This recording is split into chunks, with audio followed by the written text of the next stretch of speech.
Bharatiya Janata party का उनका अपना संगठन अब वो तैयारी कर रहे हैं, क्योंकि इधर जो जनता नाराज है, संगठन के बदलने से जनता की नाराजगी नहीं खत्म होगी। जो महंगाई बढ़ी है, जो बेरोजगारी बढ़ी है, जो सपने दिखाए थे, जो स्मार्ट सिटी बनाने का सपना दिखाया था, जो इंफ्रास्ट्रक्चर में सपना दिखाया था, इलाज को लेकर के बड़ी बड़ी बातें की गई थी, इलाज सस्ता होगा, दवाइयां सस्ती होंगी, नौकरी रोजगार मिलेगा, शिक्षा में बेहतर होगा, शिक्षा सस्ती होगी। लेकिन आज भारतीय जनता पार्टी के पास जवाब नहीं है।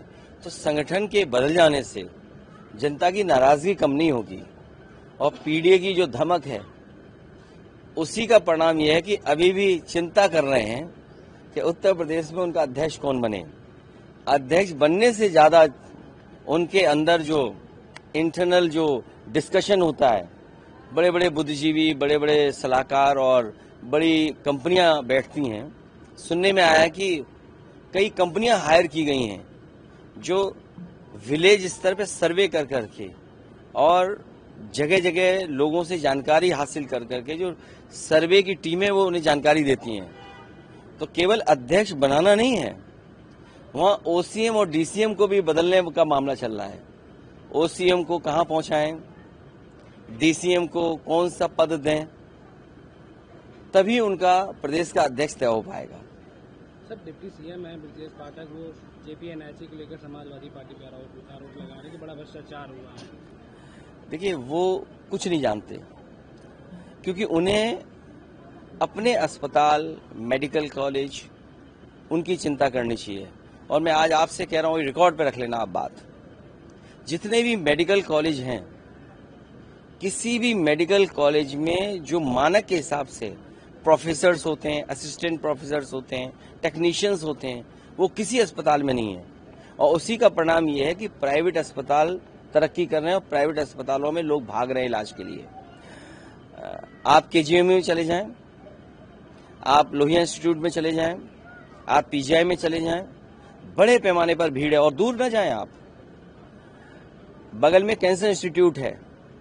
जिस डॉक्टर ने मुझे केवल दिखा दिया, हम लोगों को सच्चाई बता दी, उस डॉक्टर को शुक्ला थे कि वाजपेयी थे, मुझे याद नहीं है, उनको हटा दिया ट्रांसफर पोस्टिंग से। कैंसर इंस्टीट्यूट बगल में है, कैंसर का इलाज नहीं हो रहा है।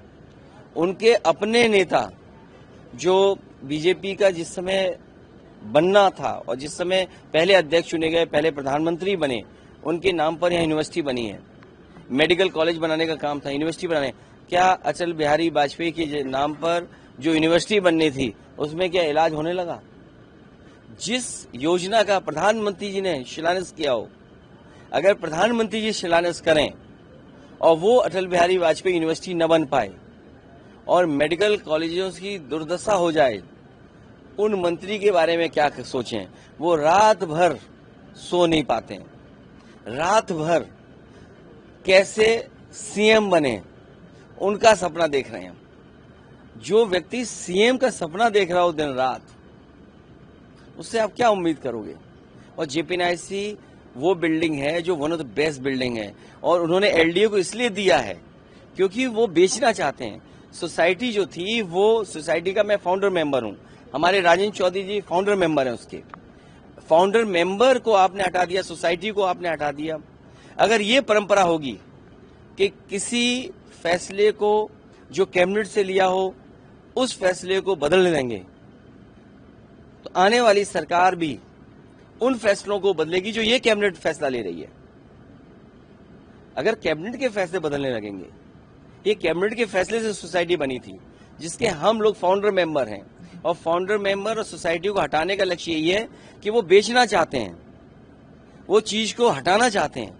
आज आप सोचिए, हम खड़े हैं, आम का मेला कहाँ लगाया, आम महोत्सव कहाँ बन रहा है? अभय शिल्पग्राम किसने बनाया? समाजवादी सरकार में बना। वहां पटिया लगी है जहां हमारा उद्घाटन है। कहो तो हम चलें शिल्पग्राम में, आम का वही देखें पटिया जाकर के। जहां हम खड़े, ये जो ऊंची बिल्डिंगें दिख रही हैं, ये किसने बनाया? ये नेताजी का बनाया हुआ है, समाजवादी पार्टी का बनाया हुआ है। 3000 एकड़ का लाइसेंस नेताजी ने दिया था और 3000 एकड़ का लाइसेंस समाजवादी पार्टी पिछली सरकार में मिला। ये जो इंफ्रास्ट्रक्चर और अच्छा होना था और सुविधाएं मिलनी थी, इन्होंने इतना दबाव बनाया अपने लोगों को खुश करने के लिए, इतना भ्रष्टाचार किया कि हर चीज महंगी हो गई है। सोचो, जो सस्ता मकान मिलना था वो महंगा हो गया, जो सुविधाएं गांव में जो बसे हुए बीच में जो मिलनी थी वो नहीं मिल पा रही है। तो इन्होंने भ्रष्टाचार बढ़ाया, महंगाई बढ़ाई, बेरोजगारी बढ़ाई, अस्पतालों की दुर्दशा कर दी इन्होंने। इसीलिए संगठन बदलने से कुछ नहीं होने वाला है।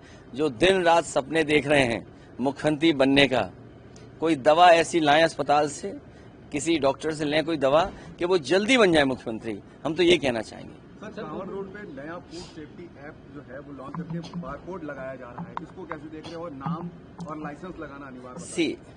QR code, bar code, technology का इस्तेमाल करना, ऐप को इस्तेमाल करना, AI का इस्तेमाल करना, CCTV का इस्तेमाल करना। हाँ, ये बात कह दूं, बीजेपी के लोग CCTV से बहुत घबराते हैं, हर बार उनकी चोरी पकड़ी जाती है। इसलिए ये जो टेक्नोलॉजी नहीं इस्तेमाल करनी थी, जिस तरह ये कॉरिडोर बनाने का प्रचार कर रहे थे, जो हमारे कांवड़िया हैं, जो आस्था के साथ एक परंपरा को निभाते हैं, कम से कम इनको वो इंफ्रास्ट्रक्चर बना के देना चाहिए था जो सुविधा मिलती, और जो सुविधा मिलनी चाहिए वो क्यों नहीं दे पा रहे हैं लोग। अगर 9 साल में इन्होंने कोई अच्छा कॉरिडोर कांवड़ियों के लिए बनाया होता, जो सुरक्षित होता, जो हमारे वैदिक परंपराओं के तहत होता, खाना पीना उसी हिसाब से मिलता जो हमारी वैदिक परंपराओं में है।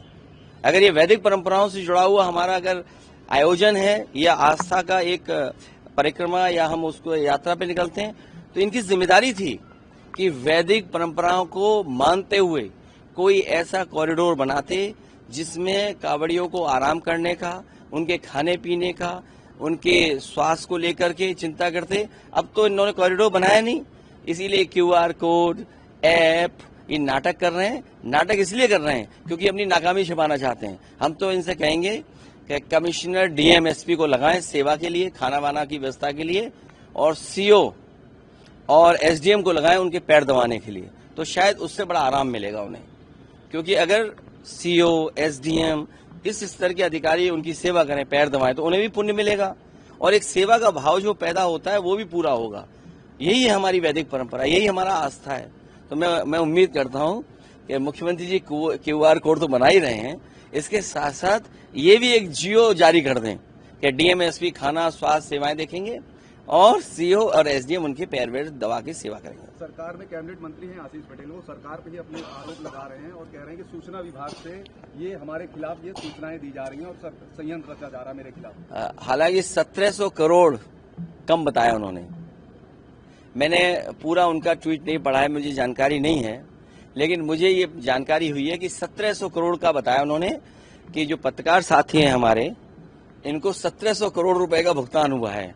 अब मुझे नहीं पता News 24 को कितना बजट मिला होगा, ANI को कितना बजट मिला होगा, भारत समाचार को कितना बजट मिला होगा, लेकिन सुना यह है कि 1700 करोड़ से ज्यादा पैसा आप लोगों पे खर्च हुआ है। सोचिए 1700 करोड़ रुपए। तो वो आशीष पटेल जी जो कुछ कह रहे होंगे, क्योंकि कैबिनेट में बैठते हैं, सरकार में हैं, तो कुछ तो सच्चाई बता रहे होंगे।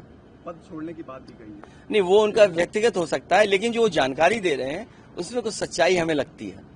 सर, महाराष्ट्र में हिंदी भाषा विवाद जो चल रहा है उसको आप नहीं, उस पर हमें कुछ नहीं बोलना, बस इतना बोलना है कि OCM और DCM का मामला ठीक नहीं है, इसीलिए दूसरी बातें हो रही हैं। सर, बिहार में वोटर लिस्ट को लेकर के तमाम जो है कयास लगाया जा रहा है, बताया जा रहा है कि जो वोटर लिस्ट में गड़बड़ी के चलते तमाम ऐसे मतदाता हैं जिनका नाम कट जाएगा, तो क्या चुनाव आयोग जो है विपक्ष की नहीं सुन रहा है? इलेक्शन कमीशन को बीजेपी के सारे पे काम नहीं करना चाहिए, और जो वहाँ की पॉलिटिकल पार्टीज जो आशंका जो सोचती हैं कि उनका वोटर के साथ भेदभाव होगा, इस समय जब बाढ़ होगी और अचानक चुनाव सामने आ गया, कौन अपना बर्थ सर्टिफिकेट ढूंढेगा?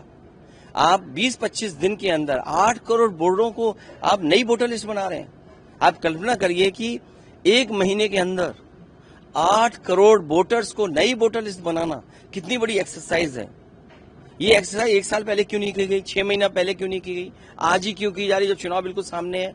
तो इसमें कहीं ना कहीं सोची समझी रणनीति है भारतीय जनता पार्टी के सारे पे। इलेक्शन कमीशन ने यह फैसला लिया है। अगर आप ये वीडियो YouTube पर देख रहे हैं तो हमारे चैनल को सब्सक्राइब करें और बेल आइकन को दबाना ना भूलें। अगर आप Facebook पर ये वीडियो देख रहे हैं तो हमारे पेज को लाइक करें।